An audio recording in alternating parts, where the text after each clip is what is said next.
The helicopter blades were still spinning when I stepped out onto my grandmother's front lawn, the same patch of grass where my cousins used to tell me I'd never amount to anything. The sound was deafening, drowning out the shocked gasps from inside the house where my entire family was gathered for what they thought would be my public humiliation. But let me back up because this story doesn't start with helicopters and revenge served ice cold. It starts with a phone call that changed everything and a family meeting that was designed to destroy me. 3 weeks earlier, I was sitting in my cramped studio apartment in Portland, eating ramen for the 4th night in a row and wondering how I was going to make rent. My phone buzzed with a text from my Aunt Patricia. Family meeting Sunday. Your presence is required. We need to discuss your situation. The way she said your situation made my stomach drop. I knew exactly what this was about. My cousin Marcus had been spreading rumors about my failed business, my mounting debt, and what he called my delusions of grandeur for the past 6 months. If you've ever been the family disappointment, you know that sick feeling when they summon you like a child who's about to get scolded. But this was worse than disappointment. This was orchestrated humiliation. You see, my family has always operated like a corporation with my grandmother Evelyn as the CEO and everyone else fighting for their position in the hierarchy. Success was measured in dollar signs, property owned, and how often you could afford to eat at restaurants where the entrees cost more than my weekly grocery budget. I had always been at the bottom of that hierarchy, the cautionary tale they whispered about at holiday dinners. The meeting was set for Sunday at 2 p.m. at my grandmother's sprawling estate in Lake Oswego. The same house where I'd spent countless summers as a kid, back when I thought family meant unconditional love and support. How naive I was. I almost didn't go. I sat in my car outside her gate for 20 minutes, hands shaking as I gripped the steering wheel. Part of me wanted to drive away, to disappear, and never look back. But there was something else burning in my chest, something that had been building for years of being overlooked, underestimated, and treated like the family charity case. I wanted to see their faces when they realized how wrong they'd been about me. The house looked exactly the same as it had when I was 12, all imposing columns and perfectly manicured gardens. But now I saw it differently. I saw the cameras hidden in the rose bushes, the security systems that cost more than most people's cars, the way money had turned my family into strangers who measured love by net worth. I walked through the front door without knocking, a small act of rebellion that felt enormous. The living room was full of familiar faces wearing unfamiliar expressions of pity and superiority. My Aunt Patricia sat in the corner, clutching her pearls like she was afraid my poverty might be contagious. My Uncle Robert was checking his Rolex, as if my presence was keeping him from more important things. And there, front and center, was Marcus with his smug smile and his perfectly pressed suit, looking like he'd already won whatever game they were about to play. But it was my grandmother's face that cut deepest. The woman who used to sneak me extra cookies and tell me I could be anything I wanted now looked at me with something approaching disappointment, so profound it felt like physical pain. Brooklyn, she said, and even my name sounded different coming from her lips. Not the warm, loving way she used to say it, but clinical, distant. Thank you for joining us. Please sit down. I remained standing. Call it pride, call it stubbornness, but I wasn't going to make this easy for them. What's this about, Grandma? Marcus cleared his throat like he was about to deliver a presentation to the board of directors. Brooklyn, we're concerned about your lifestyle choices. The failed business, the debt, the way you've been living. It reflects poorly on the family name. My lifestyle choices? I could hear my voice rising, but I didn't care. You mean the fact that I've been working 3 jobs to keep my head above water while trying to build something meaningful? Meaningful? Patricia laughed, and it was the kind of laugh that could freeze blood. Darling, your little photography business was never going to work. We tried to tell you, but you were too stubborn to listen. Too proud, Robert added, not looking up from his phone. Pride comes before the fall, Brooklyn. And you've fallen pretty far. The words hit me like physical blows. These were the people who were supposed to love me unconditionally, who were supposed to catch me when I fell, not push me down, and then mock me for being on the ground. But the worst was yet to come. Marcus stood up, straightening his tie with the kind of theatrical flourish that made me want to punch him. The truth is, Brooklyn, you're an embarrassment to this family. You show up to events in clothes from thrift stores, you drive that ancient Honda that barely runs, and you live in a neighborhood where people get shot on weekends. You're poor, and you're making us all look bad by association. The silence that followed was deafening. I could hear the grandfather clock ticking in the corner, could hear my own heartbeat thundering in my ears, could hear the sound of my world crashing down around me.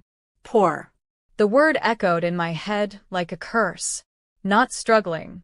Not going through a rough patch. Poor. Like it was a character flaw, like it was something I'd chosen, like it defined my worth as a human being. But here's what they didn't know, what none of them knew. 3 months earlier, I had received a phone call that changed everything. Brooklyn Martinez? The voice on the other end had said. This is William Chun from Chun, Davidson and Associates. I'm calling about your father. My father. The man who had walked out on my mother and me when I was 8 years old, leaving us with nothing but a mountain of debt and a house we couldn't afford to keep. The man whose name I'd changed mine from Martinez to avoid, whose memory I'd spent years trying to erase. Your father passed away 6 months ago, the lawyer continued. He left you something in his will. Could we arrange a meeting to discuss the details? I had almost hung up. Almost told him I didn't want anything from the man who had abandoned us. But something, maybe curiosity or maybe desperation, made me agree to meet. What I discovered in that sterile law office would have shocked my family into silence if they'd known.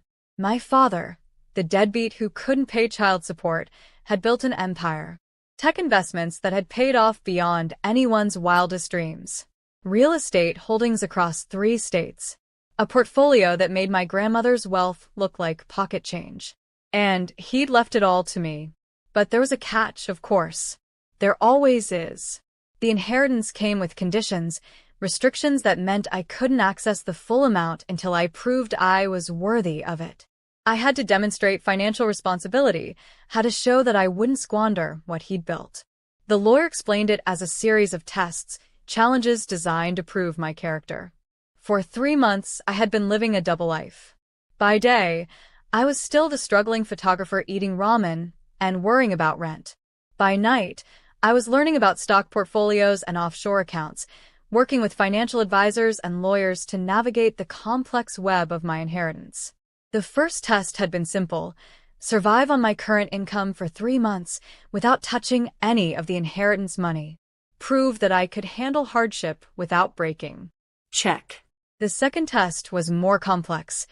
Demonstrate that I could handle criticism and adversity with grace. Don't lash out. Don't burn bridges. Don't let pride destroy relationships that might be reparable. This family meeting, I realized as Marcus finished his cruel speech, was my final exam. But as I stood there in my grandmother's living room, listening to my cousin call me in embarrassment, feeling the weight of their collective judgment crushing down on me, I made a decision that would have made my father proud. I was done being their victim. I was done being their cautionary tale.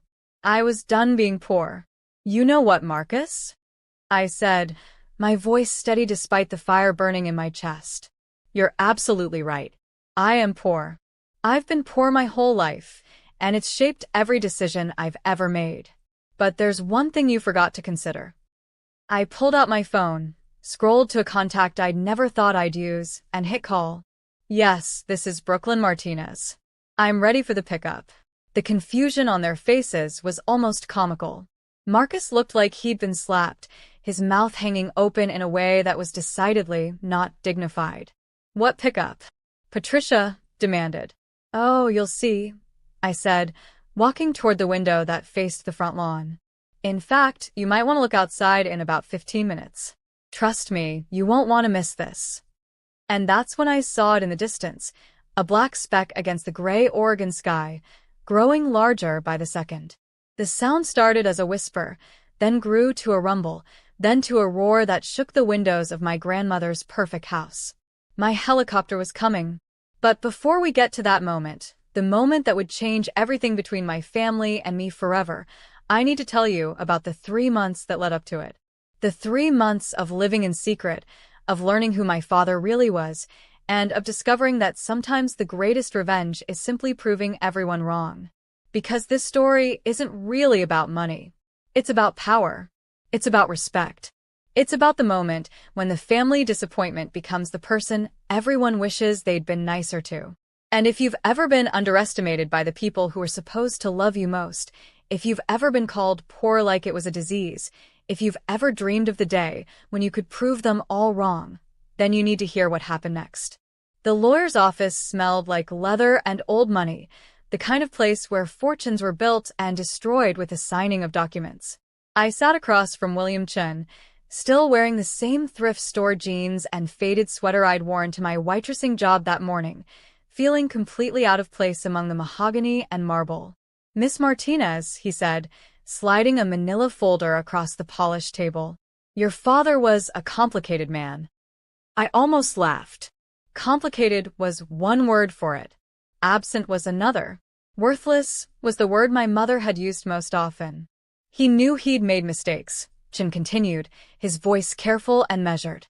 "The abandonment, the unpaid child support, the years of silence. This inheritance, it was his attempt to make amends." I opened the folder with trembling hands, and the first thing I saw was a photograph I'd never seen before. My father, but not the man I remembered. This wasn't the broken, desperate person who'd walked out on us. This was a man in an expensive suit standing in front of a gleaming office building, confidence radiating from every inch of his posture. "Ricardo Martinez built his first successful company at 35, Chin explained as I stared at the photo. "It started with a small tech repair shop, but he had an eye for emerging markets. He invested early in companies that would later become giants. Amazon, Google, Tesla.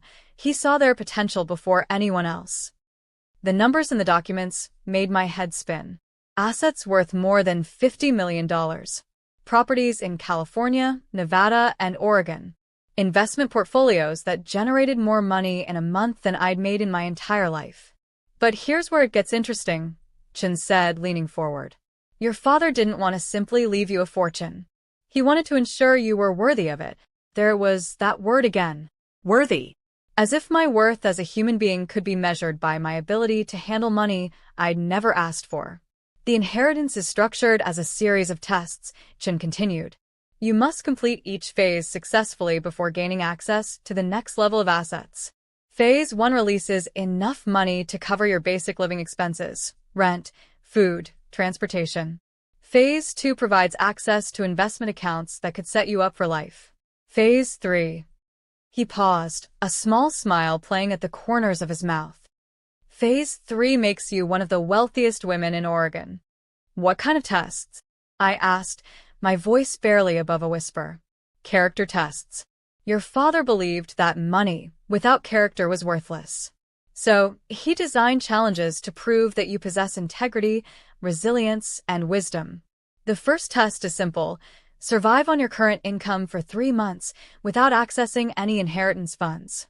Prove that you can handle hardship without losing yourself." I thought about my empty refrigerator, my overdue rent notice, my car that was one breakdown away from the scrapyard. And if I fail, the money goes to charity. All of it. Walking out of that office, I felt like I was carrying the weight of the world on my shoulders. $50 million. The number was so large it didn't feel real. For 3 months, I would have to continue living paycheck to paycheck while knowing that financial freedom was just a phone call away. But the hardest part wasn't the money. It was the secrecy. I couldn't tell anyone. Not my mother, who was working double shifts at the hospital to pay for her own mounting medical bills. Not my best friend Zoe, who'd been listening to me complain about being broke for years. Not my family, who would either try to manipulate me or convince me I didn't deserve it. So, I became an expert at living 2 lives. By day, I was still Brooklyn, the struggling photographer. I kept all 3 of my jobs, waitressing at the diner, doing freelance photo shoots on weekends, and cleaning offices at night. I ate ramen and generic cereal, shopped at thrift stores, and counted every dollar twice before spending it. But twice a week, I would meet with financial advisors and lawyers who treated me like I was already wealthy. They taught me about investments and tax strategies, about the responsibility that comes with significant wealth, about the difference between being rich and being wise with money. Your father was very specific about his concerns, my financial advisor, Margaret, explained during one. of our clandestine meetings at an upscale restaurant I could never afford on my own. He didn't want you to become entitled or careless. He wanted you to understand the value of money by living without it, even when you didn't have to. So, this is all some kind of character-building exercise? I asked, pushing my expensive salad around my plate while thinking about the peanut butter sandwich I'd packed for lunch. In a way, yes. But it's also practical. Statistics show that most lottery winners go broke within a few years. Inherited wealth often destroys families rather than helping them. Your father wanted to ensure that wouldn't happen to you. The second phase of the test was more complex. I had to navigate a series of challenging social and professional situations while maintaining my integrity. This meant turning down opportunities that might compromise my values, standing up for myself when necessary, and proving that I could handle conflict and criticism without losing my composure. I didn't know it at the time, but my family was about to provide the perfect testing ground for that particular challenge. The first sign of trouble came from Marcus, who started showing up at my workplace uninvited. He would sit in my section at the diner, ordering expensive items and leaving insulting tips. He would make comments loud enough for other customers to hear about how sad it was that some people never learned to live within their means. "You know," he said one particularly brutal afternoon, "Grandma's been asking about you, wondering if you need help. I told her not to enable your poor choices, but she's got a soft spot for charity cases." The words stung, because they were designed to. But I was learning something valuable during those 3 months of secret wealth. Money doesn't change who you are at your core. Having $50 million waiting for me didn't make Marcus's cruelty any less painful. It didn't make the judgment in my family's eyes any easier to bear. If anything, it made their behavior more heartbreaking because I could see so clearly how shallow their love really was.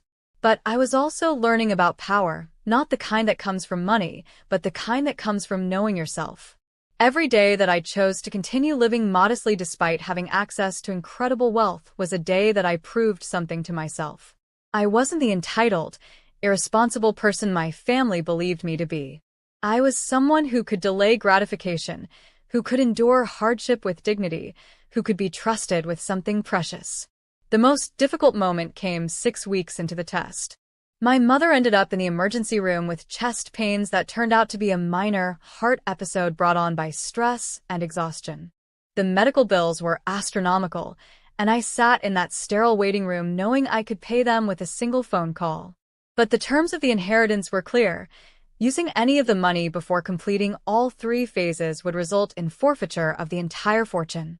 I held my mother's hand as she worried about how she would pay the bills, and I made a decision that nearly broke my heart. I took out a loan, using my future inheritance as collateral in a complex legal arrangement that Chin helped me navigate. It was a loophole. Technically, I wasn't accessing the inheritance directly, but I was using it as security for money I needed immediately. "You're learning," Chin said when I called to arrange the paperwork. "The hardest part of having wealth is knowing when and how to use it responsibly." My mother recovered, the bills were paid, and I had passed another test I didn't know I was taking. But the most important lesson came in week 10, when I realized that the money was changing me in ways I hadn't expected. Not because I was spending it, I wasn't, but because knowing it existed was making me braver. When Marcus made his cruel comments, I found myself standing straighter. When my boss at the diner tried to shortchange my paycheck, I confronted him instead of accepting it in silence. The inheritance wasn't just about money. It was about recognizing my own worth. And that recognition was about to come in very handy, because my family was planning something that would test every lesson I'd learned. The phone call from Patricia came on a Tuesday evening. I was exhausted from a double shift, my feet aching and my patience worn thin. Her voice was syrupy sweet, the way it got when she wanted something. "Brooklyn, darling, we need to have a family meeting. This weekend." It's about your situation." My situation. Like my financial struggles were a communicable disease. "What about my situation, Patricia?" "Oh, honey, we all love you so much, and we're worried about the choices you've been making. Marcus has been telling us about your lifestyle. We think it's time for an intervention." An intervention. Like I was an addict whose drug of choice was poverty. I knew what this was really about. Marcus had been building a case against me for months, collecting evidence of my failures and inadequacies like ammunition. This meeting was designed to be my public execution, a formal declaration that I was the family disappointment and always would be. But they had no idea what they were walking into. Because 3 days before that phone call, I had completed the second phase of my father's test. Chen had called me into his office to review my progress, and his smile told me everything I needed to know before he said a word. Congratulations, Miss Martinez. You've passed phase 2 with flying colors. Your father would be proud. What's phase 3? I asked, though part of me was afraid to know. Phase 3 is the final test. Demonstrate that you can handle your wealth responsibly while maintaining your relationships and your integrity.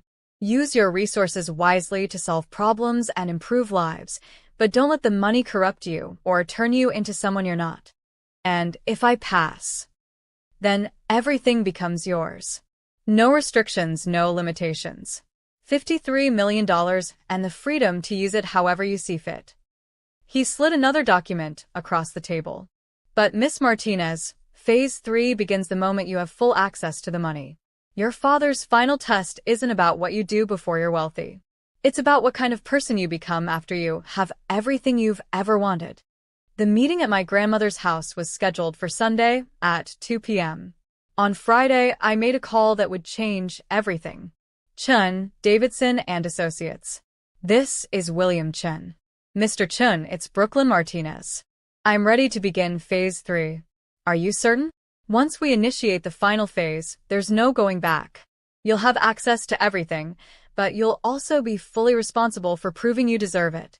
I thought about Marcus's smug face, about Patricia's condescending tone, about my grandmother's disappointed expression. I thought about the years of being treated like a charity case, like someone whose dreams were too small and whose failures were too public. I'm certain. Very well. I'll need 48 hours to complete the paperwork. By Sunday morning, you'll have access to your full inheritance. Sunday morning, 6 hours before the family meeting that was designed to humiliate me. Perfect timing. Saturday night, I couldn't sleep. I lay in my narrow bed in my studio apartment, staring at the water stain on the ceiling that I'd memorized over the past 2 years, knowing that in 12 hours everything would change.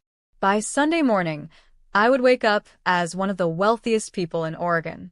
By Sunday afternoon, I would walk into my grandmother's house and watch my family's faces as their carefully constructed narrative about my failures crumbled around them. But first, I had to figure out who I wanted to be when I had the power to be anyone. The phone rang at exactly 8 a.m. Chen's voice was crisp and professional, but I could hear something that might have been excitement beneath his usual reserve. Miss Martinez, everything is finalized. The accounts are active, the properties are transferred, and you now have full access to your inheritance. How does it feel to wake up wealthy? How did it feel? Terrifying. Exhilarating. Impossible. Like I was wearing someone else's life. What's my first move? I asked, surprised by how steady my voice sounded. That's entirely up to you. Your father's final test has begun, and from this moment forward, every decision you make will determine whether you've truly earned this inheritance. But, Miss Martinez, I have a suggestion. I'm listening. Your father left you one additional piece of information. He knew about your family. He knew how they'd treated you, how they'd react to your success, and how they'd likely try to diminish your accomplishments. He wanted you to know that sometimes the greatest gift you can give yourself is the gift of watching people reveal their true nature. What does that mean? It means your father suspected that someone in your family would eventually try to publicly humiliate you. He hoped that when that moment came, you'd be ready to show them exactly who you really are. The first thing I did was transfer money to pay my mother's medical bills in full, plus enough to ensure she could take time off work to recover properly. The second thing I did was call a luxury helicopter charter service. I need to pick up at 1:45 p.m. today, I told the dispatcher. From Lake Oswego to Portland International Airport. Certainly, ma'am. What's the departure address? I gave him my grandmother's address and tried to imagine the look on Marcus's face when he realized the noise outside wasn't construction equipment. But the helicopter was just theater. The real transformation was happening inside me, and it had started months earlier when I'd learned that my worth wasn't determined by my bank account or my family's opinion of my choices. I spent the morning taking care of practical matters. I paid off my student loans, settled my credit card debt, and put a down payment on a modest house in my neighborhood. Not because I couldn't afford something bigger, but because I liked my life and didn't want wealth to completely uproot it. I transferred money to Zoe to help with her son's medical expenses, money she'd never know came from me. I set up a scholarship fund at the community college, where my mother had earned her nursing degree. Each transaction felt like removing a weight I'd been carrying for so long I'd forgotten what it felt like to stand up straight. But the most important thing I did that morning was write a letter. Not to my family, not to anyone specific, but to the person I'd been before I knew I was wealthy. I needed to remember her, to honor her struggles and her resilience, to promise her that success wouldn't make me forget where I came from. "You were enough when you had nothing," I wrote. "You are enough now that you have everything. Don't let anyone convince you otherwise." At 1:15 p.m., I put on the same clothes I'd worn to work earlier that week, my good jeans, a simple sweater, and the boots I'd bought at a consignment store 6 months ago. If my family wanted to judge me for being poor, they could look at what poor actually looked like, even when it was backed by a fortune they couldn't imagine. I drove to my grandmother's house in my ancient Honda, the same car Marcus had mocked for barely running. The irony wasn't lost on me that I could have bought a Tesla that morning, or a Mercedes, or any car I'd ever dreamed of. But this car had carried me through my hardest years, and I wasn't ashamed of it anymore. The family was already assembled when I arrived. I could see them through the window, all sitting in their designated places like actors in a play. Marcus had positioned himself in the center of the room, clearly planning to be the main prosecutor in whatever trial they'd arranged for me. Patricia was fussing with her hair, preparing for her role as the concerned relative. Robert was checking his phone, playing the part of the busy man who was too important to deal with family drama, but would sacrifice his valuable time to help save me from myself. And my grandmother sat in her usual chair, the throne from which she'd ruled our family for decades, looking like a queen about to pass judgment on a disappointing subject.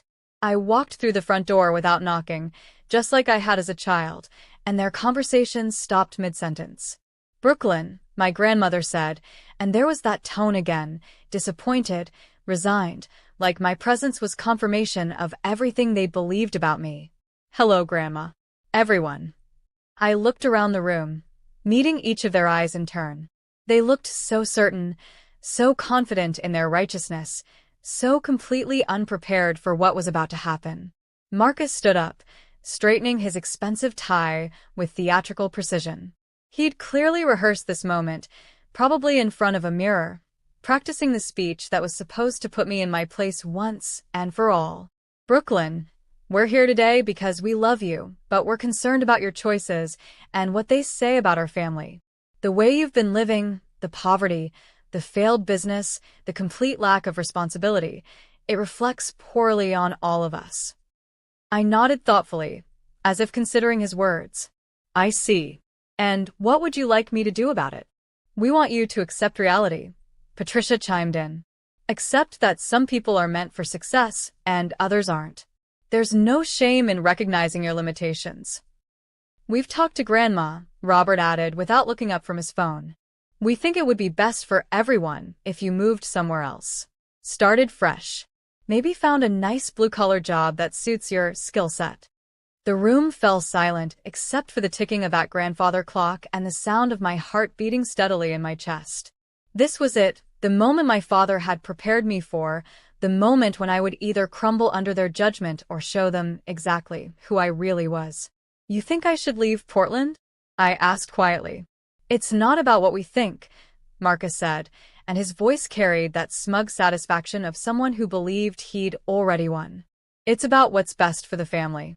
And frankly, your presence here, it's embarrassing. You show up to events in thrift store clothes, you live in a neighborhood where people get mugged, and you drive a car that belongs in a junkyard. You're poor, Brooklyn, and you're making the rest of us look bad by association." There it was. Poor. The word that was supposed to define me, limit me, shame me into accepting their version of who I was allowed to be. But here's what they didn't understand. I had been poor. I had struggled and scraped and worried about every dollar. I had eaten ramen for dinner and worn the same 5 outfits to work for months because I couldn't afford anything new. I had been embarrassed by my car and my apartment and my inability to keep up with their lifestyle. And you know what I'd learned during those years of financial struggle? I'd learned that being poor doesn't make you worthless. I'd learned that having less money doesn't make you less intelligent, less creative, or less deserving of love and respect. I'd learned that poverty is often temporary, but character is permanent. I'd also learned that people who judge others based on their financial status are revealing something ugly about their own character. You're right, I said, and I saw the surprise flash across Marcus's face. He'd expected me to argue, to defend myself, to give him more ammunition for his attack. I have been poor. I've struggled financially for most of my adult life. I've made mistakes, failed at things, and had to work multiple jobs just to survive. The room was so quiet I could hear someone's stomach growling. But here's what's interesting. I continued, walking over to the window that faced the front lawn. You've spent so much time focusing on my financial situation that you never bothered to ask why I was living the way I was.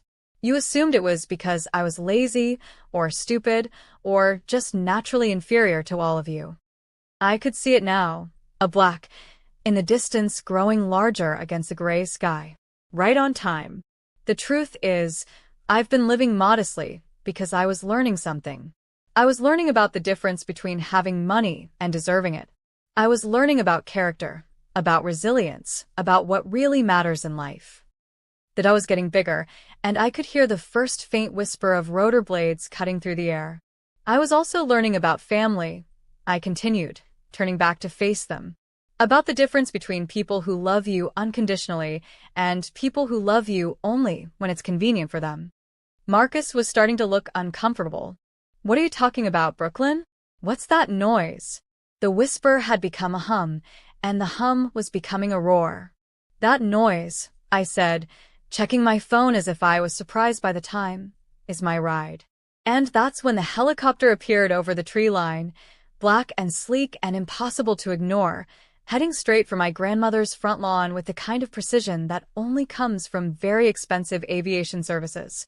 The look on Marcus's face was everything I'd hoped it would be. His mouth fell open, his eyes went wide, and for the first time in our entire relationship, he was completely speechless. Patricia gasped and clutched her pearls so hard I thought she might break the strand. Robert actually looked up from his phone. And my grandmother just stared at me with an expression I couldn't quite read. The helicopter touched down on the grass with mechanical precision, its rotors whipping the perfectly manicured lawn into chaos and drowning out any attempt at conversation. Through the windows of the aircraft, I could see the pilot checking his instruments, professional and efficient. I had about 30 seconds before the rotor wash became too much for the house's windows, 30 seconds to deliver the lines I'd been practicing all morning. The thing is, I called out over the noise, you were so busy judging me for being poor that you never stopped to consider whether I might choose to be poor. You never asked whether I might have reasons for living the way I was living, goals that required sacrifice, plans that required patience.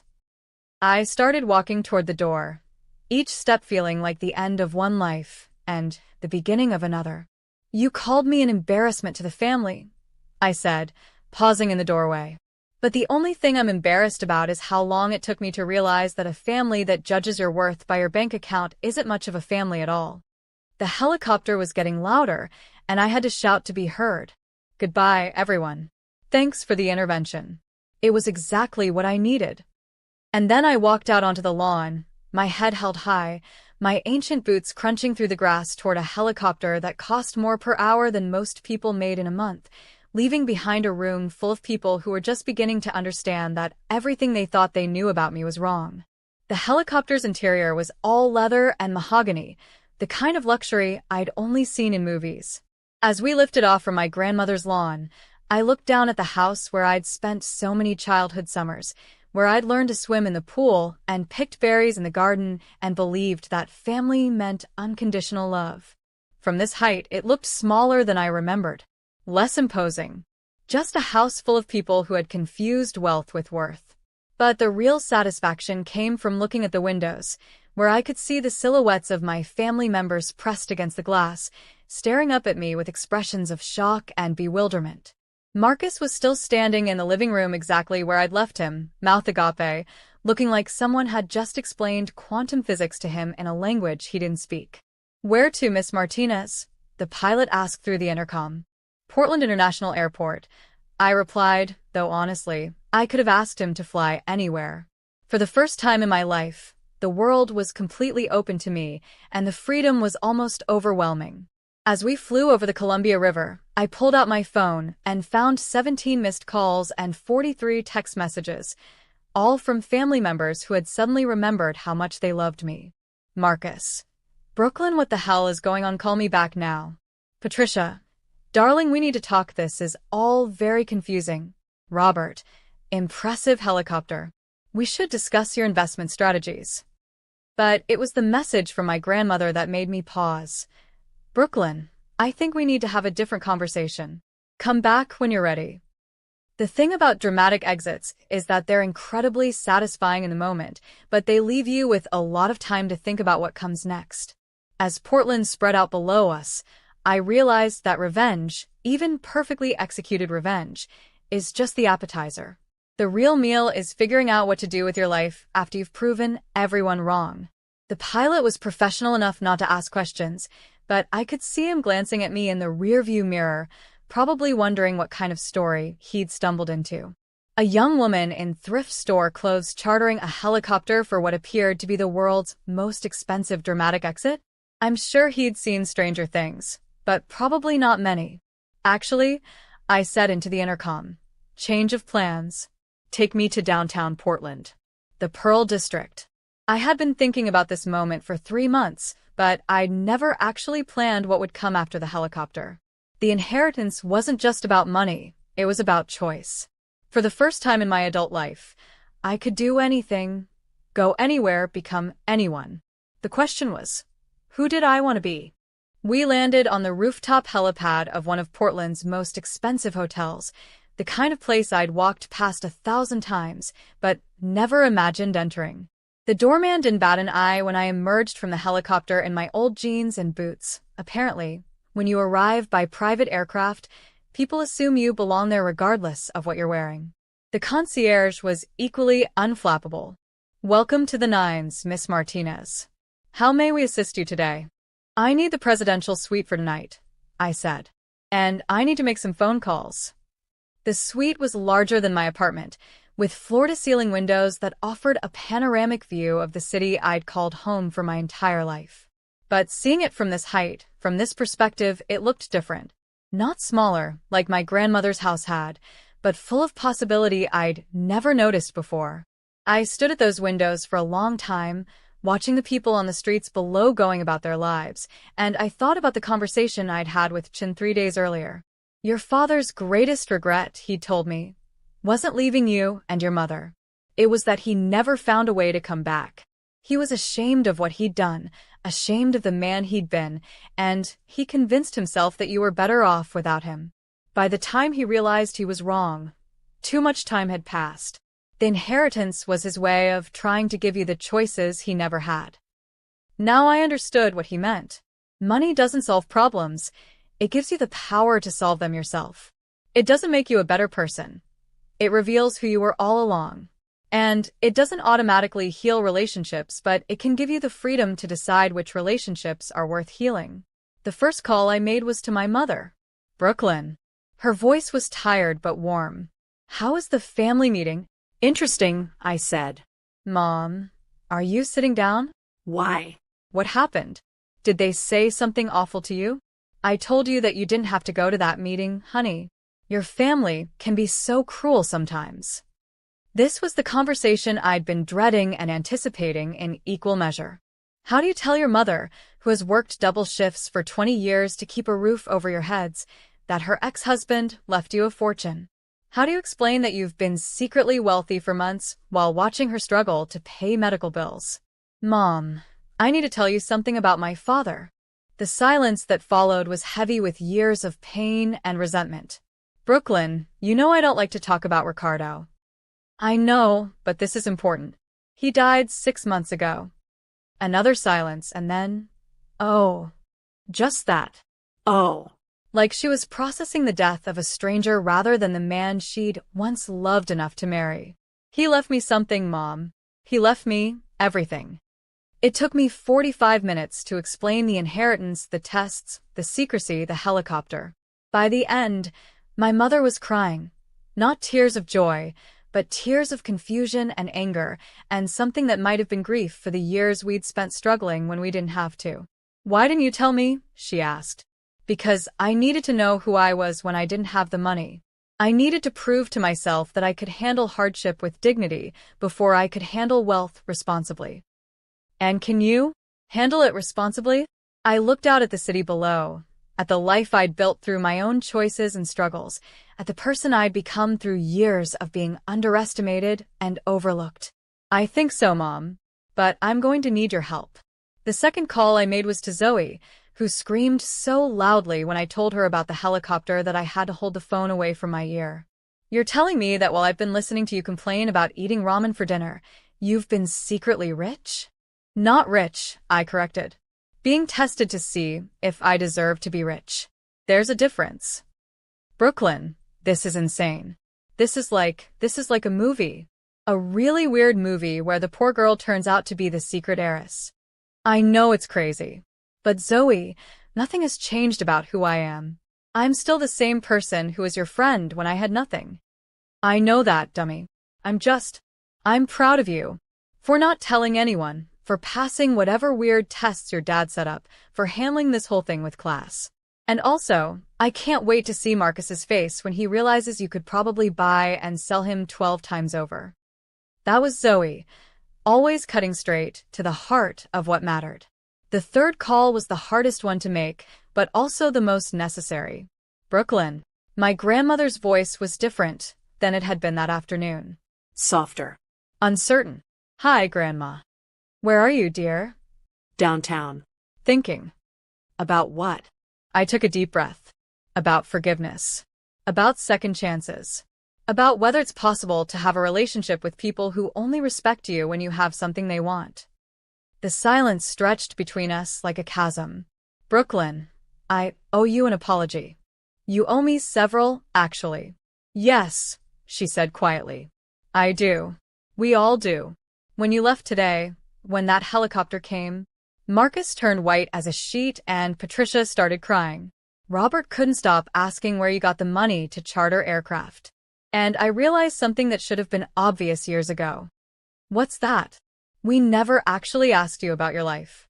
We made assumptions about your struggles, about your choices, about your future. We judged you based on appearances instead of getting to know the person you'd become.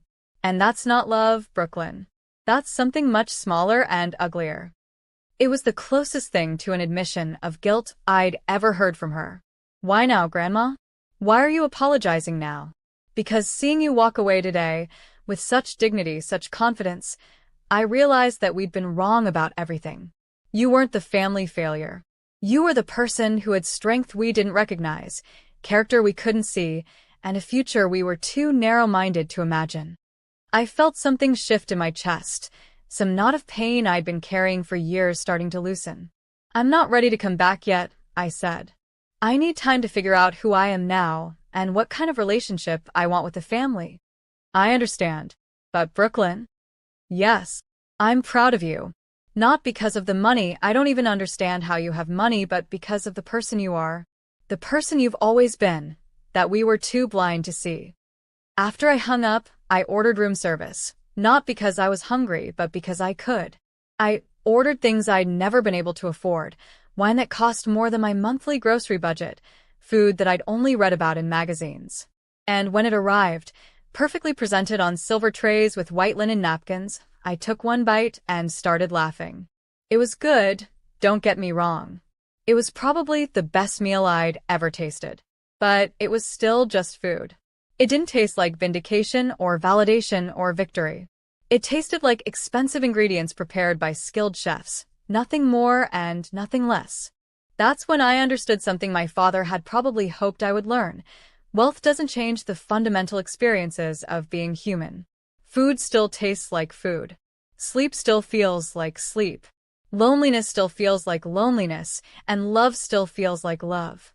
Money gives you options, but it doesn't give you meaning. That has to come from somewhere else. I spent that night awake, looking out at the city lights and thinking about the choices that lay ahead of me. I could disappear, reinvent myself somewhere else, start a new life with a new identity. I could stay in Portland but live differently, buy a mansion, join the country club, become the kind of wealthy person who collects art and attends charity galas. I could use the money to travel the world, to experience everything I'd only dreamed about. Or I could do something else entirely. Something that would honor both the person I'd been and the person I was becoming. By morning, I knew what I wanted to do. But first, I had one more family member to deal with. The one who'd started this whole mess with his cruel words and his smug certainty about my place in the world. Marcus. And I had a plan that would teach him something about assumptions, about judging people based on appearances, and about the danger of underestimating someone just because they drive an old car and shop at thrift stores. If he thought the helicopter was dramatic, he hadn't seen anything yet. Monday morning, I woke up in the most expensive hotel suite in Portland, but instead of luxuriating in Egyptian cotton sheets and marble bathroom fixtures, I put on the same clothes I'd worn to the family meeting and drove my ancient Honda to Marcus's office building in downtown Portland. Some lessons require a personal touch. Marcus worked for a high-end investment firm, the kind of place where young men in expensive suits moved other people's money around and convinced themselves they were masters of the universe. His corner office on the 20th floor had a view of the river and probably cost more to rent each month than most people made in a year. I knew his schedule because I'd made it my business to know. Marcus was a creature of habit. Gym at 6 a.m., office by 8, lunch at his desk while reviewing portfolios, client meetings in the afternoon. He was also a creature of ego, which meant that when his secretary told him someone was here to see him about a significant investment opportunity, he couldn't resist the temptation to see what it was about. Brooklyn. He looked genuinely confused when I walked into his office. And how did you get past security? I told him I was here about money, Marcus. Amazing how many doors that opens. His office was exactly what I'd expected. Leather furniture, expensive art, photographs of him shaking hands with important-looking people. Everything designed to communicate success, power, sophistication. Everything designed to make visitors feel small and out of place. It wasn't working on me anymore. Look, he said, straightening his tie in that nervous gesture I remembered from childhood. About yesterday, I interrupted, settling into the chair across from his desk without waiting for an invitation. Let's talk about assumptions, Marcus. You assumed that because I drive an old car and wear thrift store clothes, I must be poor. You assumed that because I've been struggling financially, I must be inferior to you. You assumed that because I don't broadcast my business to the family, I must not have any business worth broadcasting. I could see him trying to process this, trying to reconcile the confident woman sitting in his office with the struggling cousin he thought he knew. Brooklyn. Where did that helicopter come from? How did you afford? The wrong question, I said. The question you should be asking is why I chose to live the way I was living when I had other options. I pulled out my phone and opened my banking app, the one that now showed account balances with more zeros than I'd ever imagined possible. I turned the screen toward him. What am I looking at? He asked, squinting at the numbers. My checking account balance. As of this morning. The color drained from his face as he processed what he was seeing. $53 million, minus the helicopter charter fee and the hotel suite, plus interest that was accumulating faster than most people's annual salaries. That's not possible, he stammered. Ricardo Martinez was my father, Marcus. He walked out on my mother and me when I was 8, but he spent the next 20 years building a tech empire. When he died, he left everything to me, but not directly. He set up a series of tests to make sure I was worthy of inheriting it. I watched Marcus's face as the implications sank in. This was a man who had built his entire identity around being the successful one, the wealthy one, the family member who had made something of himself. Discovering that his poorest relative was actually the richest was like watching his whole worldview collapse in real time. The tests were designed to determine my character. I continued. Could I handle hardship without becoming bitter? Could I survive criticism without losing my dignity? Could I resist the temptation to use money I hadn't earned? For 3 months, I lived paycheck to paycheck, while knowing I had access to more wealth than our entire family combined. And you know what I learned? He was staring at the phone screen like it might change if he looked hard enough. I learned that money doesn't make you a better person, Marcus. Character makes you a better person. Integrity makes you a better person. The way you treat people when you think they can't do anything for you, that makes you a better person. I took the phone back and slipped it into my pocket. Yesterday, you called me an embarrassment to the family. You said I was poor like it was a moral failing. You suggested I move away so I wouldn't reflect poorly on the rest of you. Do you remember saying those things? He nodded mutely. Good. Because I want you to remember this moment, too. I want you to remember that while you were judging me for my old car and my thrift store clothes, I could have bought this entire building. While you were mocking my apartment, I could have purchased a mansion in cash. While you were treating me like a charity case, I was learning something you've never had to learn, what it means to earn respect rather than buying it. Marcus finally found his voice. Brooklyn, I had no idea. If you'd known I was wealthy, you would have treated me differently. That's exactly the problem, Marcus. Your respect isn't based on who I am as a person. It's based on what I can do for you. I stood up and walked to his window, looking out at the city where I'd spent years struggling to make ends meet while he lived in luxury, and looked down on my efforts. I could destroy you, you know, I said conversationally. I could buy this company, fire you, ruin your career, make sure no one in the financial industry ever takes you seriously again. I have that kind of power now. The terror in his eyes was almost comical. But I'm not going to do that. Do you know why? He shook his head. Because I'm not you, Marcus. I don't use power to hurt people who can't fight back. I don't judge people based on their bank accounts. And I don't mistake wealth for worth. I turned back to face him. But I'm going to give you a gift. I'm going to give you the same gift my father gave me, a chance to prove who you really are. What do you mean? I pulled out a business card and placed it on his desk. It was simple, elegant, expensive looking. It read, BM Enterprises Investment and Development. I'm starting a company, Marcus. Multiple companies, actually. I need people who understand finance, who can help me navigate investments and acquisitions. I need people who are smart, ambitious, and hungry for success. His eyes lit up with something that might have been hope. But more than that, I continued, I need people I can trust. People who won't try to take advantage of me because I'm young or female or new to wealth. People who will give me honest advice even when it's not what I want to hear. People who understand that loyalty isn't something you can buy, it's something you earn. I leaned forward, placing my hands on his desk. So, here's your test, Marcus. I'm offering you a job. Senior Vice President of Investments, starting salary $500,000 a year, plus bonuses, based on performance. You'd be working directly with me, helping me build something meaningful with this inheritance. His mouth fell open. But here's the catch. You have to work for someone you spent years treating like she was beneath you. You have to take orders from the cousin you called an embarrassment. You have to respect the judgment of someone whose judgment you've been mocking for decades. I straightened up. You have 24 hours to decide. But Marcus? If you take this job, things are going to be different between us. I'm not the desperate relative begging for acceptance anymore. I'm not the family charity case. I'm your potential boss, and I'll expect you to treat me accordingly. The silence that followed was delicious. I could practically see the wheels turning in his head, his wounded pride warring with his ambition, his embarrassment fighting with his greed. Why would you offer this to me? He finally asked. After everything I said yesterday? Because everyone deserves a chance to be better than they were. Because family should mean something, even when it's complicated. And because I believe people can change if they want to badly enough. I walked toward the door, then paused. Oh, and Marcus?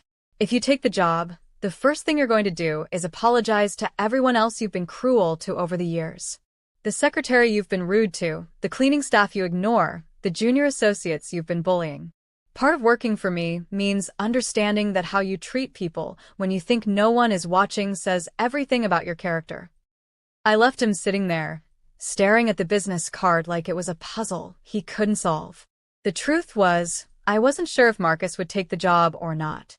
Part of me hoped he would, not because I needed him, but because I wanted to believe that people could change, that family could heal, that cruelty could be transformed into something better. But part of me hoped he wouldn't. Because some people are so invested in their own superiority that they can't handle a world where their assumptions are wrong. Some people would rather maintain their pride than admit their mistakes. Either way, I'd learned something important about power. It's not about making people pay for their past behavior. It's about giving them the opportunity to choose who they want to be going forward. The next stop on my agenda was more personal. I drove across town to the diner where I'd been working, where I'd endured Marcus's cruel comments and insulting tips, where I'd served coffee and carried plates while secretly being worth more than most of the customers would make in their entire lifetimes. Diane, the day manager, looked surprised when I walked in wearing street clothes instead of my uniform. "Brooklyn? You're not scheduled today, are you?" "No, I'm not. Actually, I'm here to give my notice." Her face fell. Good servers were hard to find, and despite everything I'd been going through, I'd been reliable and professional. "Did you find another job? I might be able to match their offer." Something like that. I pulled an envelope from my pocket. This is for you, Diane. "And could you make sure the kitchen staff gets their shares?" She opened the envelope and her eyes went wide. Inside were checks, bonuses for every staff member who had worked with me over the past year. Not huge amounts that would make them suspicious, but enough to cover car repairs or medical bills or maybe a weekend getaway they couldn't otherwise afford. "Brooklyn, what? How?" "Let's just say my situation has improved dramatically." I smiled.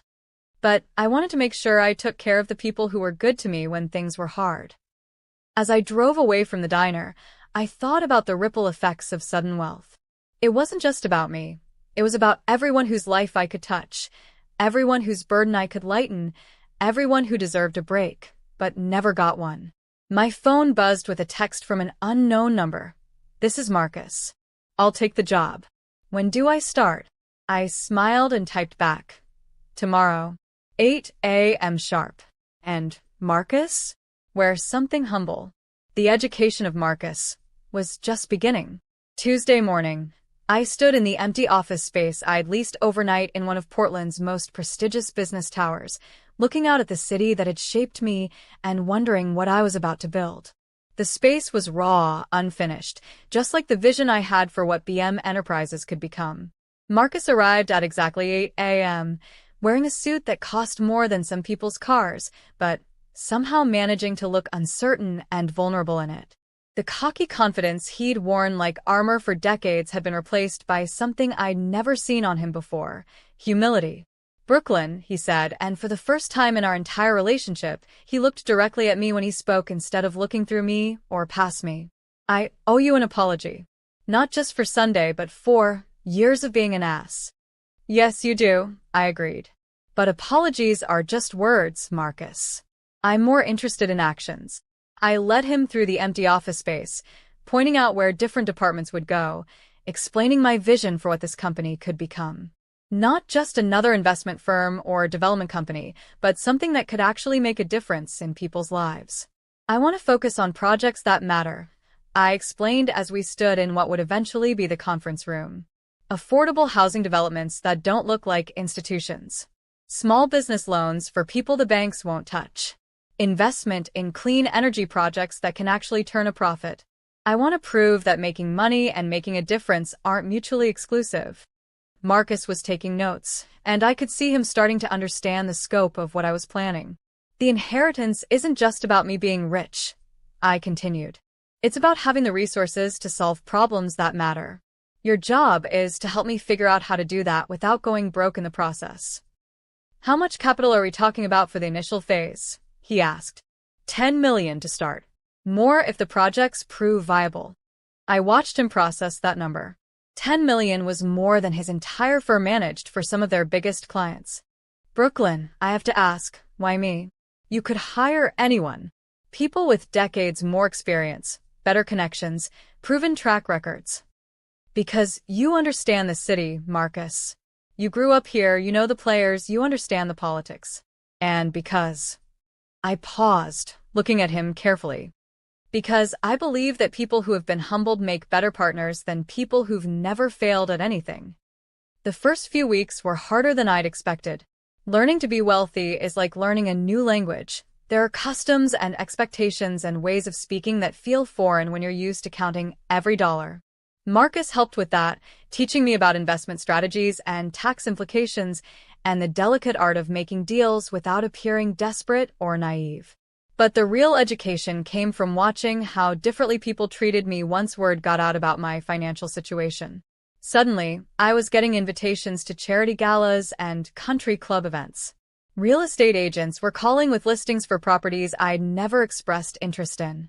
Financial advisors who wouldn't have returned my calls a month earlier were now courting me with elaborate presentations about wealth management.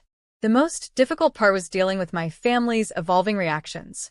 Patricia, who had been so condescending at the family meeting, now called me twice a week with investment opportunities and invitations to lunch. Robert, who had dismissed me as an embarrassment, was suddenly interested in my thoughts on market trends and real estate development. But it was my grandmother's transformation that surprised me most. I've been thinking about what you said, she told me during one of our weekly phone calls, about the difference between loving someone and respecting them only when it's convenient. And I think I confused having money with being worthy of money. I assumed that because you were struggling financially, you must be doing something wrong. I never considered that maybe you were choosing to struggle for reasons I didn't understand. These conversations with my grandmother became the foundation for something I hadn't expected: actual healing. Not the surface-level politeness that had characterized our family relationships for years, but genuine understanding.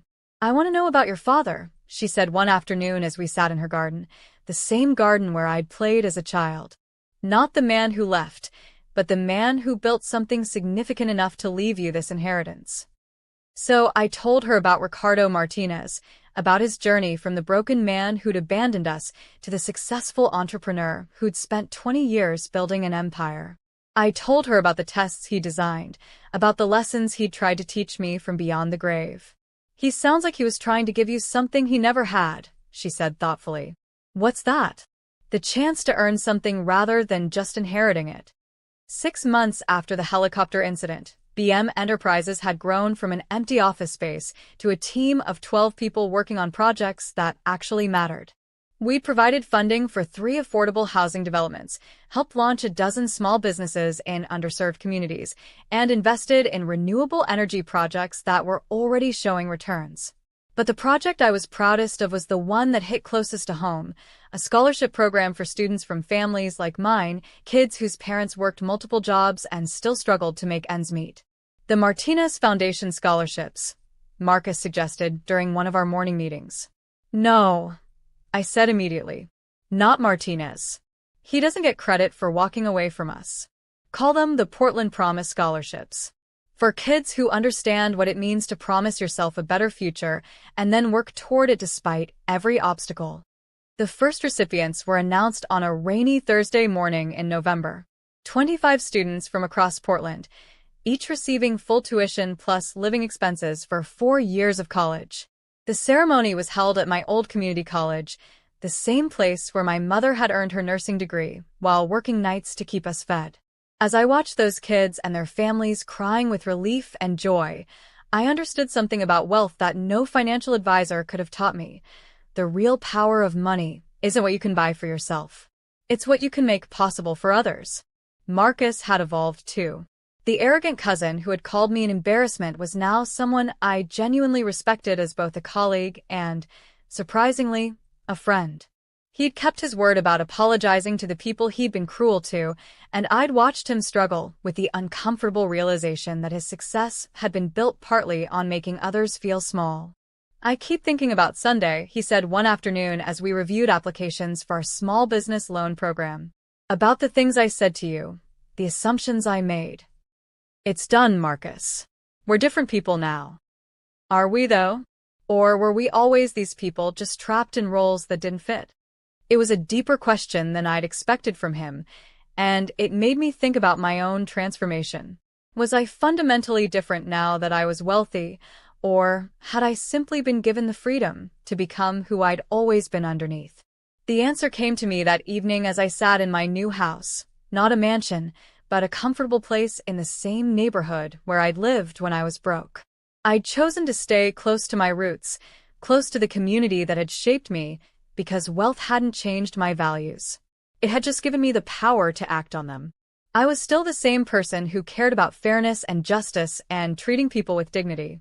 I was still the woman who had learned resilience through struggle and humility through hardship. The money hadn't changed who I was. It had simply revealed who I'd been all along. But the most important revelation came when my mother called with news that changed everything. "Brooklyn, I need to tell you something about your father. Something I should have told you years ago." My mother's voice was shaky, the way it got when she was preparing to admit something she'd been hiding. "What is it, Mom?" "He didn't just walk away from us, honey. I told him to leave." The world tilted sideways. "What do you mean, you told him to leave?" "He was gambling, Brooklyn. Not just occasional trips to the casino, but serious gambling. He'd lost our savings, mortgaged the house without telling me, borrowed money from dangerous people. I found out about debts we couldn't possibly pay, threats from people who meant business." I sat down heavily, processing this information that reframed everything I thought I knew about my childhood. The night he left, he came to me with a plan to disappear, to start over somewhere else. He wanted us to come with him, but I refused. I was terrified, but I was also angry. So angry at what his addiction had done to our family. "Why didn't you ever tell me this?" "Because I thought it was better for you to be angry at him for abandoning us than to know that he was running from debts that could have gotten us all hurt. I thought it was better for you to think your father was just irresponsible than to know he was in trouble with people who might come looking for us." My mother was crying now, the kind of tears that carry decades of guilt and regret. "Mom, when the lawyer called about the inheritance, I almost told him to keep it. I almost told him we didn't want anything from Ricardo. But then I realized that maybe this was his way of trying to make up for the mess he'd left us with. Maybe he'd found a way to turn his life around, and this was his apology." After we hung up, I sat in my living room for hours, processing this new understanding of my father. He hadn't just walked away, he'd been driven away by demons I was too young to understand. And the fortune he'd left me wasn't just an inheritance. It was proof that people can change, that addiction doesn't have to be the end of the story, that sometimes the most broken people can find ways to rebuild not just their own lives, but the lives they'd damaged. The tests he'd designed weren't just about proving I deserved the money. They were about proving that the Martinez family could break cycles of damage and disappointment. That we could turn pain into purpose, struggle into strength. But I was about to discover that my father's past was more complicated than even my mother knew, and that inheriting his fortune also meant inheriting enemies I never knew existed. The phone call that would change everything came on a Tuesday morning, just as I was getting comfortable with the idea that I understood my story. "Miss Martinez? This is Detective Sarah Chen with the Portland Police Bureau. We need to talk." The police station smelled like burnt coffee and industrial disinfectant, the kind of place where hope goes to die slowly under fluorescent lights. Detective Chen was nothing like I'd imagined. Young, sharp-eyed, with the kind of intensity that comes from seeing too much of humanity's worst impulses. "Miss Martinez, what I'm about to tell you might be difficult to hear," she said as we settled into an interrogation room that felt more like a tomb. "Your father's death wasn't natural causes like the lawyer told you. Ricardo Martinez was murdered." The words hit me like a physical blow. I'd spent months learning about my father's transformation from gambling addict to successful entrepreneur, about his careful construction of tests and inheritance structures designed to help me become worthy of his fortune. I'd begun to see him as someone who'd overcome his demons and found redemption. Now Detective Chin was telling me that redemption had gotten him killed. The official cause of death was listed as heart failure, she continued, sliding a manila folder across the metal table. But the autopsy revealed traces of digitalis in his system, enough to trigger a fatal cardiac episode in someone with his medical history. I opened the folder with shaking hands. Crime scene photos, toxicology reports, witness statements, all the clinical documentation of a life ending violently. "Why are you telling me this now?" I asked. "He died 8 months ago. Because 3 weeks ago, we arrested someone for attempting to poison a businessman in Seattle. Same method, same poison." During questioning, he mentioned Ricardo Martinez specifically. Said he was hired to clean up loose ends from an old gambling operation. My blood turned to ice water. "We think your father's murder was connected to debts from his gambling days. Money he owed to people who don't forgive and don't forget, even after someone cleans up their act. But that was 20 years ago. My mother said he left because of gambling debts, but that was decades ago." Detective Chun leaned back in her chair, studying my face with a kind of clinical attention that made me feel like evidence being evaluated. "That's what we thought too, until we started digging deeper. Your father didn't just owe money to loan sharks, Miss Martinez. He was involved with an organized crime syndicate that used gambling operations to launder money from drug trafficking. When he disappeared, he took something with him." "What kind of something?" "Information. Names, dates, financial records that could have brought down their entire Pacific Northwest operation. For 20 years, they've been looking for him. They finally found him 6 months before he died." I thought about the timing. 6 months before his death was exactly when he'd contacted the lawyers to set up my inheritance structure. He'd known he was in danger. "The inheritance," I said, pieces clicking into place. The tests, the delays, the complex structure. He wasn't just trying to teach me character. He was buying time. "We think so. The more complicated he made the inheritance process, the longer it would take for these people to figure out who was getting his money and assets. He was trying to protect you." But I was starting to understand that protection had limits. "Detective, am I in danger?" "We don't know yet. But Miss Martinez, your father left you more than money. He left you a target on your back, and we have reason to believe that the people who killed him are now aware of your existence." The drive back to my office was a blur of paranoia and hypervigilance. Every car that followed me for more than 2 blocks seemed suspicious. Every person who glanced in my direction felt like a potential threat. The weight of inherited wealth had suddenly become the weight of inherited danger. Marcus was waiting in my office when I arrived, and one look at my face told him something was seriously wrong. "What happened?" he asked immediately. I told him everything. The murder, the organized crime connections, the possibility that my father's enemies had now become my enemies. With each detail, Marcus's expression grew more grave. "Brooklyn, you need protection. Private security, safe houses, maybe even witness protection." "I'm not going into hiding," I said, surprising myself with the firmness in my voice. "I've spent too many years letting other people's actions control my life. I'm not going to let fear make me a prisoner." "This isn't about fear, it's about survival. These aren't people who respond to reason or negotiation. If they killed your father for information he had 20 years ago, what do you think they'll do to you?" That's when it hit me, the real reason my father had structured the inheritance the way he had. It wasn't just about teaching me character or ensuring I deserved the money. It was about making sure I was strong enough to handle what came with it.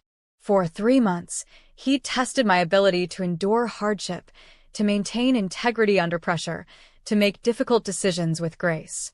He wasn't just preparing me to be wealthy, he was preparing me to survive the consequences of wealth built on dangerous foundations. "Marcus, I need you to help me understand something. All of our investments, our business operations, I need to know if any of them connect back to my father's original assets." We spent the next 6 hours going through every document, every account, every property deed. What we discovered was both reassuring and terrifying. The legitimate businesses my father had built were completely separate from whatever illegal activities he'd been involved in during his gambling days. But the information Detective Chin mentioned, the records that had gotten him killed, were hidden somewhere in the maze of his financial empire. And I was the only person with access to everything. "There," Marcus said, pointing to a line item in one of the investment portfolios. "Storage facility in Southeast Portland. Your father's been paying rent on Unit 247 for 15 years, but it's not listed as a business asset. My heart started pounding. That's where he hid whatever they were looking for. Brooklyn, you cannot go there alone. If these people have been monitoring your father's assets, they're probably watching that storage unit. But I was already grabbing my keys. 20 years of fear, 20 years of running, 20 years of letting his past dictate our future. It was going to end now. Then we go together, I said. And we bring backup. The storage facility was exactly the kind of place where secrets go to hide. Industrial, anonymous, surrounded by chain-link fencing and security cameras that probably hadn't worked in years. Marcus had insisted on hiring a private security firm, and the two armed guards who met us there looked like they could handle whatever trouble we might encounter. Unit 247 was at the far end of the complex, tucked away from the main thoroughfare. The lock was heavy-duty, designed to keep out casual thieves, but not determined criminals with the right tools. My hands shook as I inserted the key Detective Chun had given me, a key she'd found among my father's personal effects. Inside the unit was a shrine to paranoia.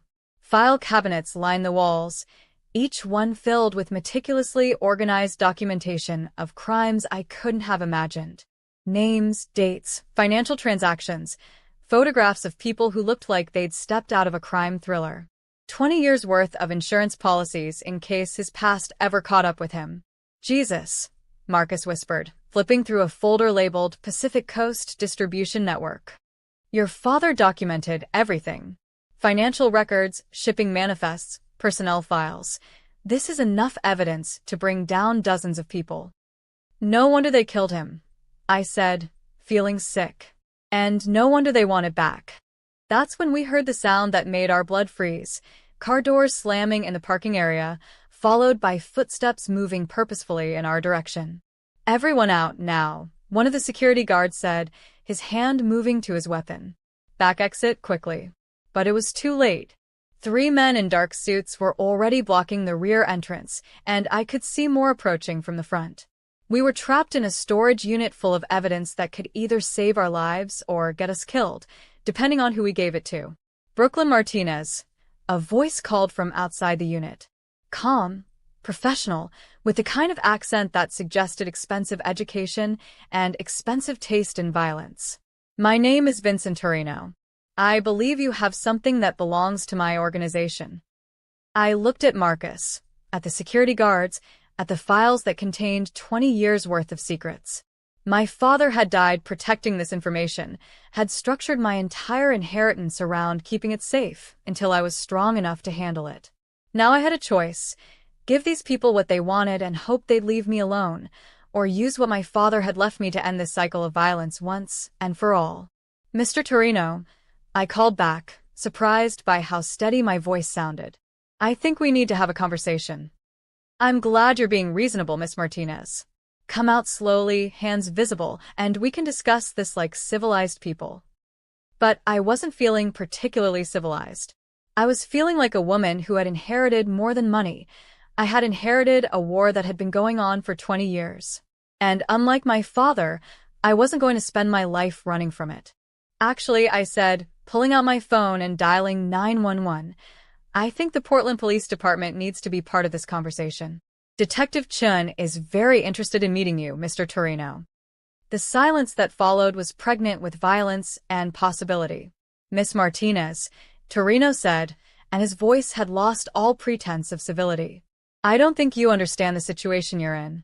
Oh, I understand perfectly, I replied, loading files into boxes as quickly as possible while keeping one eye on the entrance. You killed my father because he had evidence that could destroy your organization. Now you want that evidence back so you can continue operating without fear of prosecution. But here's what you don't understand. I'm not my father. I'm not going to spend my life looking over my shoulder, and I'm not going to let you hurt anyone else to protect your secrets. The sound of sirens in the distance was the most beautiful music I'd ever heard. The police are on their way, Mr. Torino. So you have a choice. You can leave now and spend the rest of your life wondering when these files are going to surface, or you can stay and explain to Detective Chun why you're threatening a witness in an active murder investigation. What happened next was chaos. Shouting, running, the sound of car engines starting and tires squealing. By the time the police arrived, Torino and his men were gone, but we had accomplished something my father never could. We had survived long enough to put the evidence in the hands of people who could use it. Detective Chun surveyed the storage unit like an archaeologist who had just discovered an intact tomb.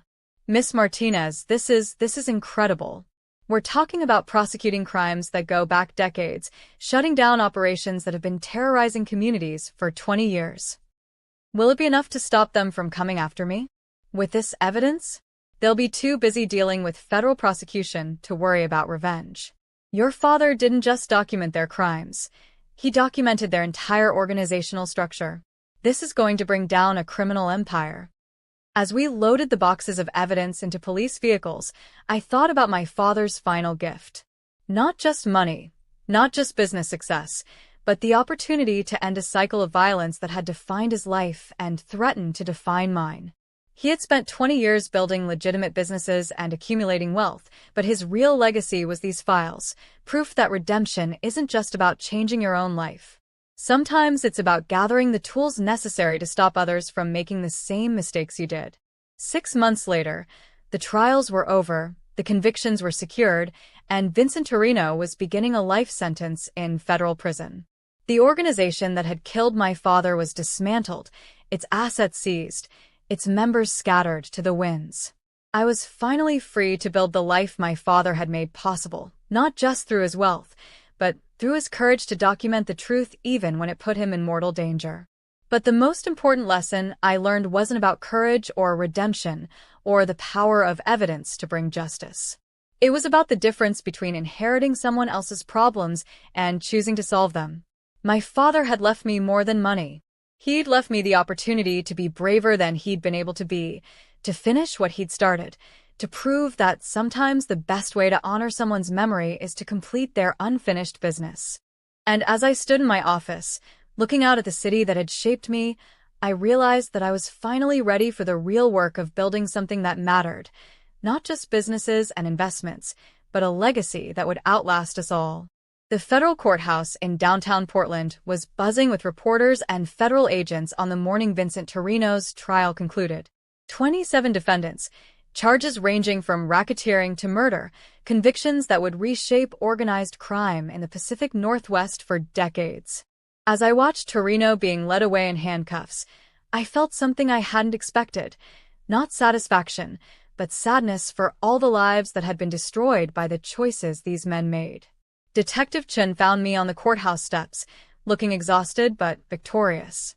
"It's over," she said simply. "The last appeals were denied this morning. Vincent Torino will die in federal prison, and his organization is finished." "What happens now?" I asked.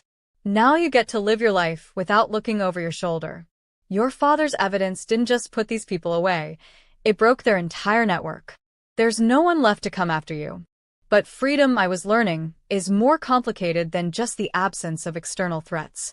For months, I'd been living with the knowledge that every business decision I made, every relationship I formed, every public appearance could potentially put me in danger.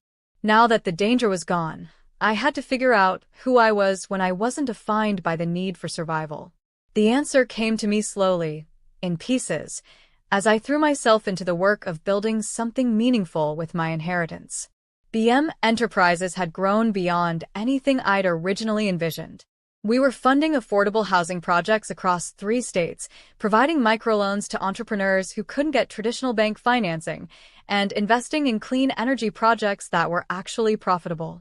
But more than that, we were proving that business success and social impact weren't mutually exclusive. Marcus had evolved into more than just an employee. He'd become a true partner in the vision we were building together. The arrogant cousin who had once called me an embarrassment was now someone who regularly challenged me to think bigger, to take more risks, to trust in the power of what we were creating. "We've been invited to present at the National Social Enterprise Conference," he told me one morning as we reviewed quarterly reports. "They want to feature BM Enterprises as a case study in responsible wealth management. A year ago, you were trying to get the family to stage an intervention because I was embarrassing everyone," I reminded him. Now you want me to be a poster child for responsible wealth? A year ago, I was an idiot, Marcus replied without hesitation. I confused having money with deserving money, just like everyone else in our family. It took watching you build something meaningful to understand the difference. But the most significant change in my life wasn't professional, it was personal. My relationship with my family had been slowly healing, built on a foundation of honesty rather than the superficial politeness that had characterized our interactions for years. My grandmother and I had begun having real conversations, the kind where we talked about fears and regrets and hopes instead of just exchanging pleasantries. She'd started volunteering with one of the scholarship programs BM Enterprises funded, working directly with students from backgrounds similar to mine. I spent so many years thinking that wealth was about accumulating things, she told me one afternoon as we watched scholarship recipients at their graduation ceremony. But watching these kids, seeing what's possible when someone just gets a chance, I understand now that wealth is about what you make possible for others. Even Patricia had surprised me. After months of awkward phone calls where she clearly struggled with how to relate to me now that our positions had reversed, she'd finally admitted something that changed my understanding of our entire family dynamic. I was jealous, she said during one of our monthly lunches. All those years of treating you like you were less than us, and I was jealous of your freedom. You were brave enough to take risks, to fail, to try again. The rest of us, we were so afraid of losing what we had that we never tried to build anything meaningful. But the conversation that mattered most was with my mother. She'd been struggling with guilt over the choices she'd made 20 years earlier, telling my father to leave, keeping the truth from me, allowing me to grow up angry at a man who had been trying to protect us.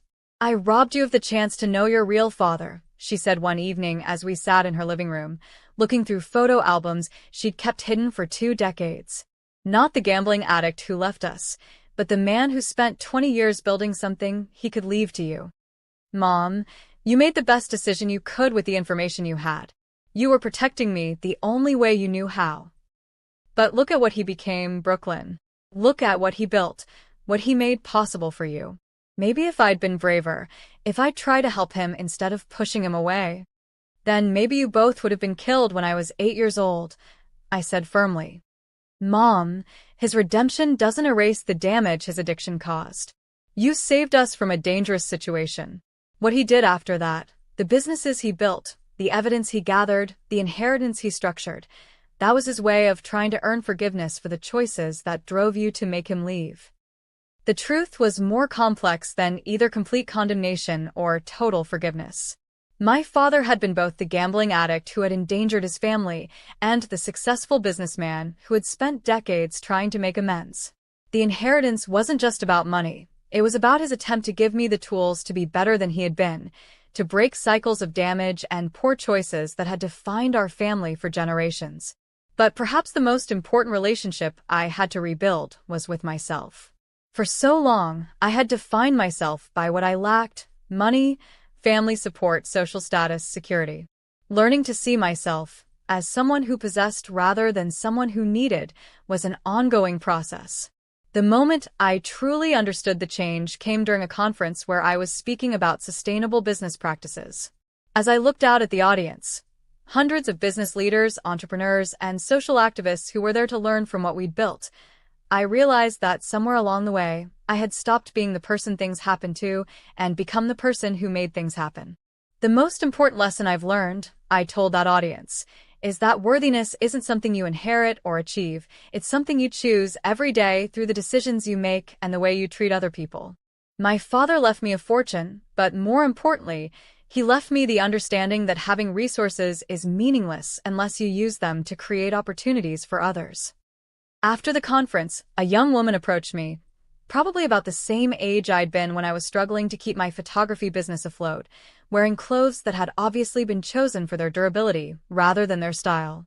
Miss Martinez, she said, I've been following your story for months. I'm trying to start a nonprofit that provides art therapy for kids in foster care, but I can't get funding because I don't have business experience or connections or any of the things investors want to see. I looked at her and saw myself 3 years earlier, passionate, determined, but lacking the resources to turn vision into reality. "Tell me about your nonprofit," I said. An hour later, I'd committed to funding her entire first year of operations, plus providing her with access to BM Enterprises' network of mentors and advisors. Not because I expected anything in return, but because I remembered what it felt like to have a dream that seemed impossible due to circumstances beyond my control. "Why?" she asked as we exchanged contact information. "You don't know me. You don't know if my program will work. You don't know if I'll succeed." "Because someone once took a chance on me when I needed it most," I said. "And because the best way to honor the opportunities you've been given is to create opportunities for others." That night, as I drove home through the streets of Portland where I'd spent so many years struggling, I thought about the unexpected journey that had brought me to this point. The family meeting that was supposed to humiliate me had instead become the catalyst for discovering who I really was underneath the financial stress and self-doubt. The helicopter that had shocked my relatives into silence had been just the beginning of a transformation that went far deeper than money or status or the ability to prove people wrong. I had learned that the most profound revenge isn't making people pay for their past behavior. It's becoming so successful, so generous, so genuinely content with your life that their opinions stop mattering entirely. But there was one more lesson I had to learn, one more test that would determine whether I had truly earned the legacy my father had left me. And it would come from the most unexpected source imaginable. The phone call that would change everything came on a Tuesday morning, exactly 2 years after the family meeting that had started this entire journey. "Miss Martinez? This is William Chen. I need to see you immediately. There's something about your inheritance that you need to know." Chen's office looked the same as it had 2 years earlier, all mahogany and marble and the smell of old money. But I was different. No longer the struggling photographer in thrift store clothes, but a woman who had learned to carry wealth with purpose and responsibility. What I wasn't prepared for was the revelation that would fundamentally change everything I thought I knew about my father's legacy.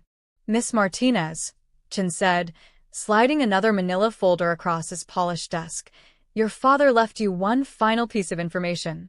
Instructions that I was only supposed to share if you successfully completed all 3 phases of his tests, and if the criminal threats to your safety had been resolved." I opened the folder with steady hands, no longer the trembling, uncertain woman who had first learned about her inheritance. Inside was a single letter, written in my father's handwriting, dated just 2 weeks before his death.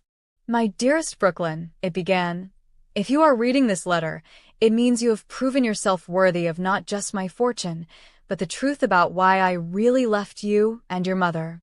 What followed was a revelation that reframed everything I thought I knew about my childhood, my family, and the man who had shaped my life through his absence.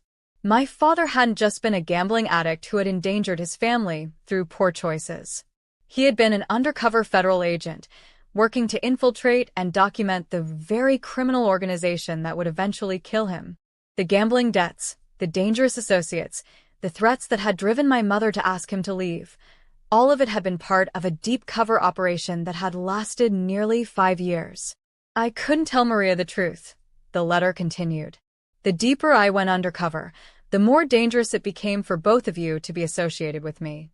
The night she asked me to leave was the night I realized that protecting you meant staying away, even if it meant you would grow up thinking I had abandoned you." My hands were shaking now as I read about the agony he had experienced, watching his daughter grow up from a distance, unable to be part of our lives because his presence would have put us in mortal danger. "For 20 years, I have watched you become the incredible woman I always knew you would be. I have been proud of your strength, your resilience, your refusal to be broken by circumstances beyond your control. But I have also been heartbroken that I could not be there to help you through the struggles I inadvertently caused." The businesses he had built, the investments he had made, the careful documentation of criminal activity, all of it had been part of a larger plan to bring down the organization from the inside while building something legitimate he could eventually share with a family he'd been forced to abandon. The inheritance tests were never about whether you deserved the money, Brooklyn. They were about ensuring you were strong enough to handle the truth about who I really was and what I had sacrificed to protect you. You passed every test not because you proved your worth, but because you demonstrated the kind of character that could understand why sometimes love means letting go. But the most shocking revelation was in the letter's final paragraphs. I am dying, Brooklyn, and not from the heart condition the doctors diagnosed. Vincent Torino discovered my true identity 6 months ago, and his people have been slowly poisoning me while trying to extract information about the evidence I've gathered. I estimate I have perhaps 2 weeks before the dosage becomes fatal. I could have entered witness protection, could have tried to disappear again, could have sought federal protection that might have saved my life. But doing so would have meant leaving you without the resources to finish what I started. The evidence I've collected will bring down their entire operation, but only if it's given to law enforcement by someone they trust, someone with no apparent connection to my undercover work. You are not just my heir, Brooklyn. You are my successor in the fight against the people who prey on families like ours. The fortune I am leaving you isn't just wealth, it's a weapon in the war against organized crime, a tool for building the kind of community where children don't grow up wondering why their fathers disappeared. I sat in Chen's office for a long time after finishing the letter, processing the magnitude of what my father had really done. He hadn't abandoned us. He had sacrificed everything, including our relationship, to protect us. And when that sacrifice hadn't been enough to keep us safe forever, he had spent his final months ensuring that his death would serve a purpose. There's more, Chen said quietly, sliding another document across the table. Your father's undercover work resulted in the conviction of over 200 criminals and the seizure of assets worth more than $300 million. The federal government awarded him the highest commendation given to civilian law enforcement partners. Posthumously, of course. The medal was in a simple wooden box, along with a letter from the director of the FBI expressing gratitude for my father's sacrifice and acknowledging that his work had saved countless lives and dismantled one of the most dangerous criminal organizations in the Pacific Northwest. Why didn't you tell me this earlier? I asked. Because he specifically instructed that you not know until you had proven you could handle both the wealth and the responsibility that comes with it. He was afraid that knowing the truth about his work might make you feel obligated to follow in his footsteps, to put yourself in danger out of some misplaced sense of duty to complete his mission. And now you've demonstrated that you can use resources responsibly, that you can handle conflict with integrity, and that you can build something meaningful rather than destructive. You've earned the right to know who your father really was, and to decide for yourself what his legacy means for your future. The drive back to my office gave me time to process the emotional earthquake that had just reshaken my entire understanding of my life. My father hadn't been the deadbeat who couldn't handle responsibility. He had been a man who had taken on more responsibility than any single person should have to bear.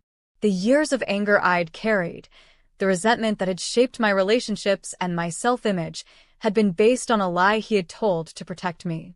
But more than that, I finally understood why he had structured the inheritance the way he had. The tests weren't about proving my worthiness. They were about ensuring I had the strength and wisdom to handle the truth about what he had really been fighting against. When I walked into BM Enterprises that afternoon, Marcus took one look at my face and cleared his schedule. What happened? He asked. I told him everything. About the undercover operation, about the sacrifice my father had made, about the real reason he had left us, about the medal hidden in a wooden box and the recognition from federal law enforcement that would forever change how I understood my family's story. Jesus, Brooklyn, Marcus said when I finished. Your father wasn't just a successful businessman. He was a hero. He was a man who made an impossible choice, I corrected. And now I have to decide what to do with the legacy he left me. That evening, I called my mother and told her everything. The silence on the other end of the line stretched so long I thought the call had been disconnected. Mom? Are you there? I'm here, she said, and her voice was thick with tears. All these years, I thought I had married a man who couldn't handle responsibility, who chose his addiction over his family. But I married a man who chose protecting his family over everything else in the world, including his relationship with us. Do you regret asking him to leave? No, she said without hesitation.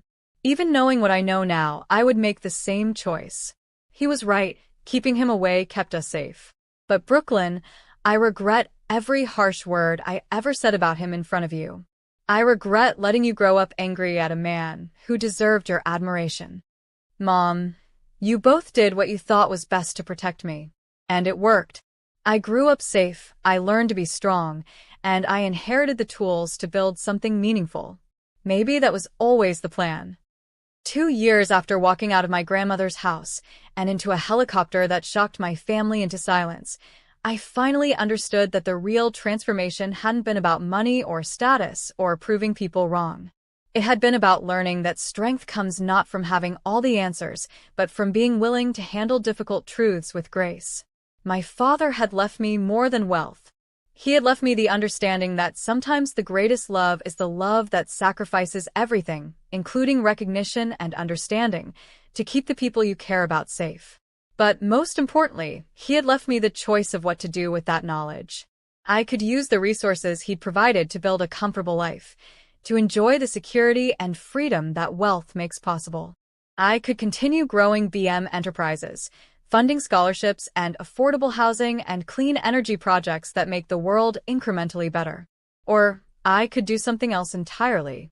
Something that would honor not just his success, but his sacrifice. The next morning, I made a phone call that would surprise everyone who thought they knew who Brooklyn Martinez had become. Detective Chin? It's Brooklyn Martinez. I want to talk to you about the Ricardo Martinez Foundation. And I want to discuss how private resources can support law enforcement efforts to combat organized crime. My father's war wasn't over. It was just changing hands. And this time, the person fighting it wouldn't have to choose between protecting their family and doing what's right. This time, the person with the resources to make a difference would also have the support system to survive using them. The helicopter that had marked my emergence as a wealthy woman was just the beginning. The real story was about to start. But that, as they say, is another story entirely. This one ends where it began, with a young woman who was underestimated by everyone around her, proving that sometimes the greatest revenge is not just becoming successful, but using that success to build something that matters. If you've ever been called poor like it was a character flaw, if you've ever been dismissed because of where you live or what you wear or how much money you have in your bank account, remember this. Your worth isn't determined by other people's opinions or your current circumstances.